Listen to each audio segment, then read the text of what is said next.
There are a few sneaky things that can sabotage your drawing before you even put down your first mark.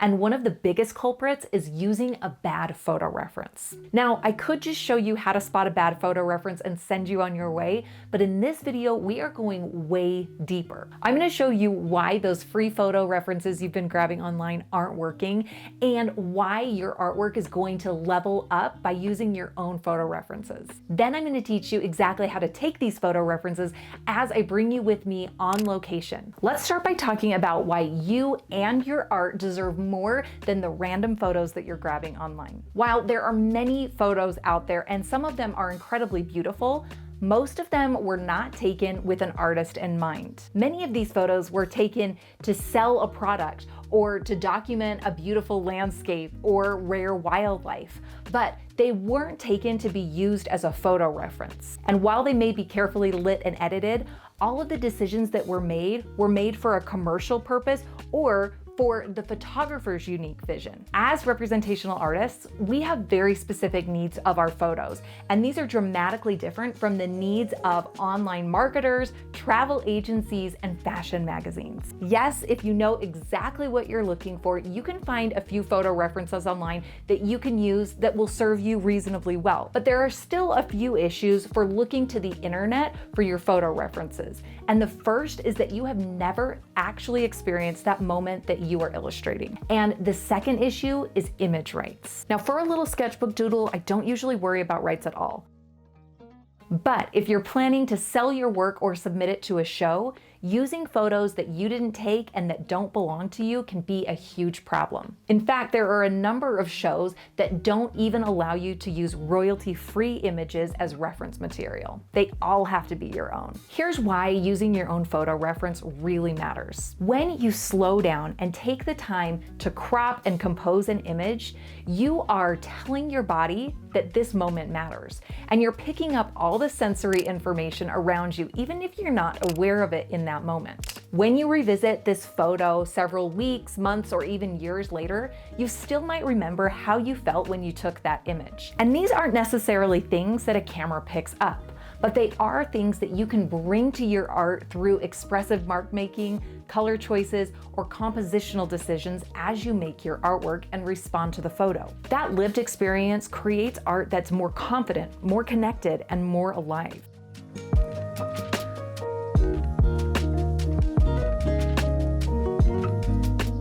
When you create a photorealistic piece using somebody else's image, what creative decisions are you actually making? Copying an image pixel for pixel can be an incredible technical exercise, but to me, this isn't really making art. But when you take the photo, you're in control. You've already made a number of creative decisions before you ever put a pencil to the paper. Behind the camera, you can adjust the angle, the lighting, the distance. You can take as many photos as you need until you find the one that truly inspires you. And here's the best part. You do not have to be a pro. I have never taken a photography course, and I honestly know very little about camera settings, but I still take great photo references and I use them for just about every piece that I create. That's because I've developed a system that works for me and will work for you too.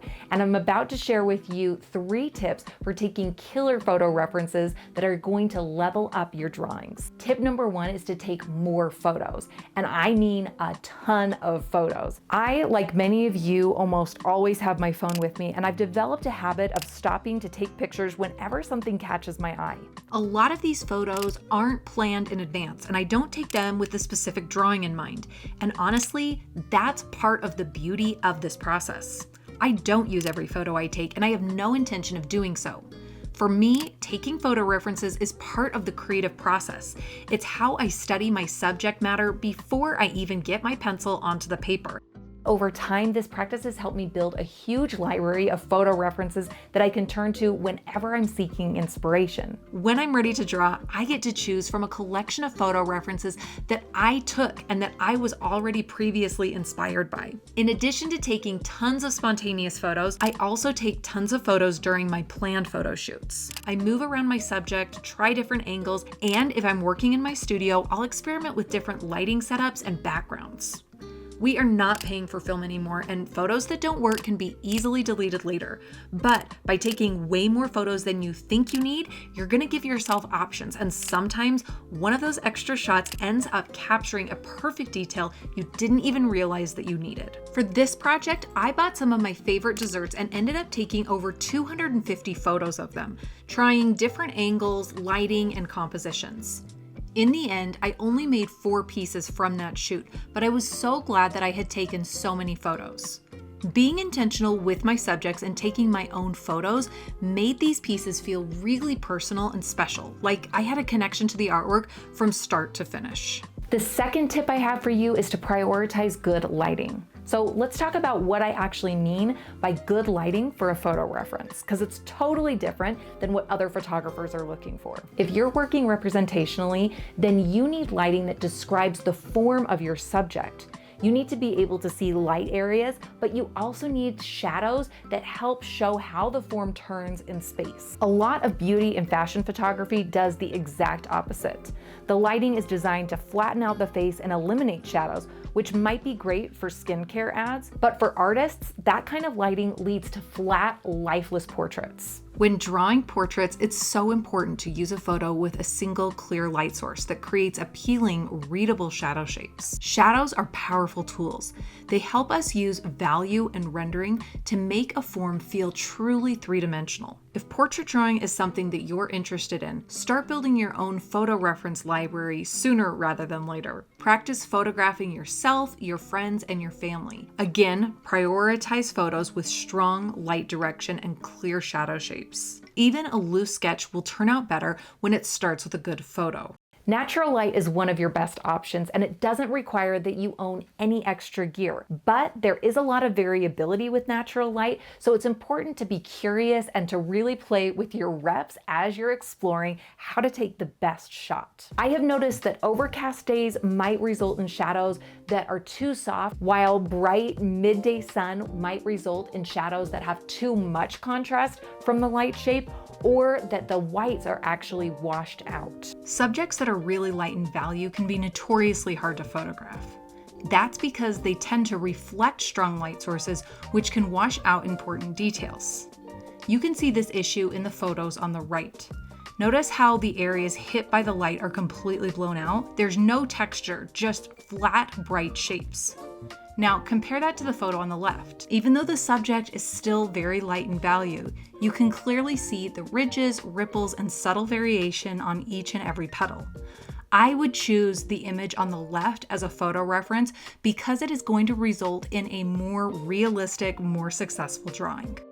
When I'm inside, I often use lamps and softboxes to control my lighting. I have 2 softboxes in my studio that I use for both filming and photography.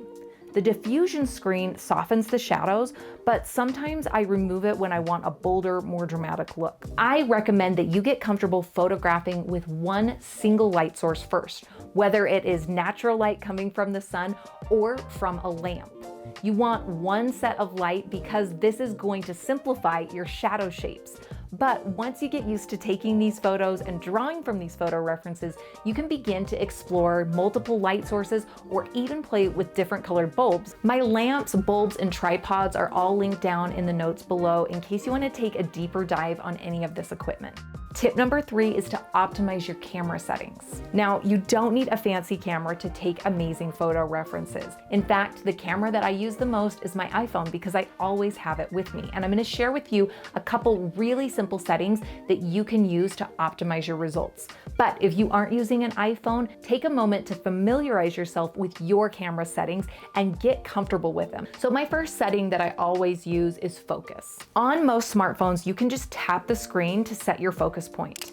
If you're photographing something close up, like a flower or an object in a still life, just tap on the part that you want in sharp detail. Hold your finger down for a second or two, and that will lock the focus and the exposure. So if you move slightly, it's still going to be locked on that part of the image that you've decided you want in sharp detail. The second thing I look for is the exposure. So after you set your focus, you can tap the little sun icon that appears and slide it up and down to adjust the brightness. If your subject is too bright or blown out, lowering the exposure just a little bit can bring back some of those half tones. This is especially helpful when shooting in direct sunlight or on high contrast subjects. My third tip for you is to turn on the grid. In your iPhone settings under camera, you can turn on the grid feature. This will overlay a 3x3 grid when you're composing your shot, and it will help you follow the rule of thirds.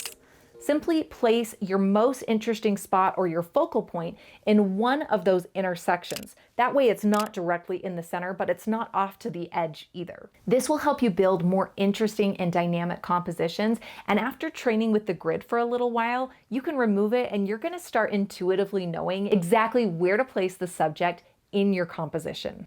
Now that you know how to take your own killer photo references, it's time to use them in your next drawing. If you're new around here, I'd love to invite you to download my free project guide called 3 Pencil Magic. You'll find it linked in the video description.